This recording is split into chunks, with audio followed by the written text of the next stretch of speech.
Te souviens-tu de cette scène culte dans La Casa de Papel où Denver expliquait à ses potes que Monica avait des sentiments pour lui et à ses potes de lui dire que les sentiments de Monica n'étaient pas réels, qu'il s'agissait de préférences, de troubles psychologiques? Ben aujourd'hui, allons découvrir ensemble ce syndrome remarquable dont souffrait peut-être Monica. Tu l'auras compris, dans cette vidéo, je viens te parler du syndrome de Stockholm. Hello la Chill Family, c'est Déborah et bienvenue sur Chill Chroniqueuse.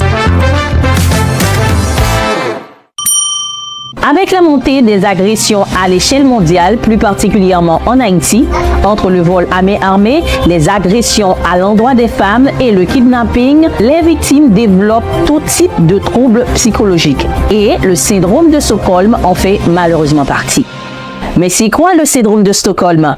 Eh bien, on va dire que c'est un phénomène psychologique qu'on reconnaît chez une victime lorsque cette dernière manifeste ou développe une sorte d'affection, de sympathie, voire pire, des sentiments amoureux à l'endroit de son ravisseur. Mais ouais, je sais, c'est très bizarre. En fait, lorsqu'on est victime d'une séquestration ou d'une agression, la réaction classique est un sentiment de rejet ou d'hostilité à l'endroit de son agresseur, n'est-ce pas? Mais dans le cas du syndrome de Stockholm, c'est tout à fait contraire. Le séquestré se voit développer des sentiments chelous à l'endroit de son agresseur qui lui veut pourtant du mal. Comment est-ce possible? Alors je t'explique. Le cerveau humain est un organe complexe qui peut réagir de façon inattendue, surtout quand il est placé en mode survie. Dans le cas d'une agression, d'abord, la victime est au stade « Oh my God, qu'est-ce qui se passe ?» Puis, le cerveau, incapable de prendre une décision, se réorganise mentalement, essaie de s'adapter à la situation et trouve de nouveaux repères. Et là, si la victime dépend totalement de son ravisseur, elle finit par croire que c'est grâce à lui si elle mange, si elle dort et si elle reste en vie. Et si le ravisseur est de tempérament calme, la victime peut même penser que c'est peut-être quelqu'un de bien au fond. Truc de ouf, non? Et si ce phénomène souligne la complexité du fonctionnement psychologique humain face à un stress intense et à une menace prolongée. Stockholm, capitale de Suède, trouble psychologique. Mais c'est quoi le rapport? D'où vient ce nom syndrome de Stockholm?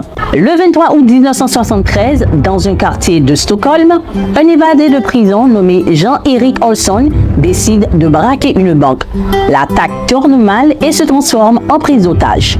6 jours plus tard, lors de la libération des otages, ces derniers présentaient un comportement assez particulier. Ils étaient tous hostiles aux forces de police et protégeaient le ravisseur des éventuels coups de feu. Un peu plus tard, lors du procès, aucun d'entre eux ne voulait témoigner contre leur agresseur. Il y a pire, car certaines des victimes vont finir par entretenir une relation avec leur agresseur. Et c'est du psychiatre Neil Bejerot qui était chargé de l'affaire suite à une analyse très poussée de la situation que l'appellation du syndrome de Stockholm voit le jour. Mais l'histoire de Stockholm n'est pas un cas isolé. De Patty Hearst à Natasha Kampusch, de nombreux cas célèbres ont illustré ce phénomène intrigant à travers les décennies. À noter que ce syndrome se présente aussi dans des contextes variés tels que les relations familiales, les relations de couple et les relations professionnelles. Selon certains psychologues, certaines femmes qui se feraient agresser psychologiquement ou physiquement par leur conjoint qui reste amoureux souffriraient peut-être du syndrome de Stockholm. Petit aparté, il existe un syndrome contraire au syndrome de Stockholm. Il s'agit du syndrome de Lima. Dans ce cas-ci, c'est l'agresseur qui développe des sentiments à l'endroit de la victime. Et cela peut lui pousser à trahir même ses confrères afin de sauver la vie de la victime. Ce phénomène n'est pas automatique et, je le rappelle, ne concerne pas tout le monde. Cependant, pour ceux qui y sont soumis, les signes sont très clairs. La perte de sens critique. Tout ce que fait l'agresseur est bon. Deuxièmement, empathie positive à l'égard du ravisseur. C'est exactement la situation où la victime essaie de se mettre à la place de l'agresseur et lui trouve une raison valable à son acte odieux. Genre, la victime se dit peut-être qu'il n'a pas d'argent, peut-être qu'il n'a pas les moyens de nourrir sa famille, et j'en passe. Troisièmement, attachement involontaire pouvant aller jusqu'au sentiment amoureux. Donc, il faut être très prudent et guetter chaque petite réaction. Si tu te te reconnais ou connais quelqu'un dans cette situation, il est crucial d'agir. Premièrement, reconnaître que la situation n'est pas normale est le premier pas vers la guérison. Prends le temps de t'interroger sur tes émotions et de réaliser que ce que tu vis n'est pas sain. Cette prise de conscience est fondamentale pour entamer le processus de libération.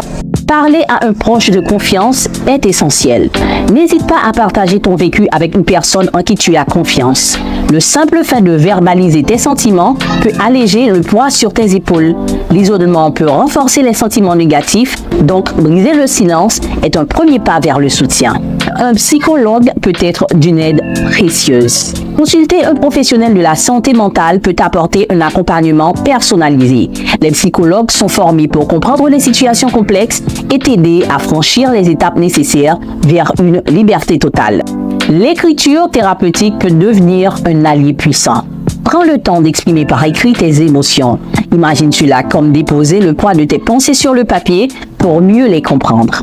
Et pour finir, s'entourer de personnes positives et bienveillantes peut faire toute la différence. Partager ton vécu avec des proches compréhensifs peut te procurer un soutien essentiel dans ce processus de libération. N'hésite pas à t'entourer de bonne énergie car un environnement positif peut grandement influencer ta santé mentale. Bien que certains professionnels de la santé pensent que le syndrome de Stockholm est un mythe, les conséquences psychologiques sont pourtant bien réelles. Peu importe le nom qu'on puisse lui attribuer, l'essentiel c'est de vite s'en débarrasser. J'espère que tu auras appris quelque chose de cette vidéo et qu'elle te sera grandement utile. N'oublie pas de t'abonner à la chaîne, de liker la vidéo et de me laisser quelque chose en commentaire. Allez, à bientôt la Chill Family.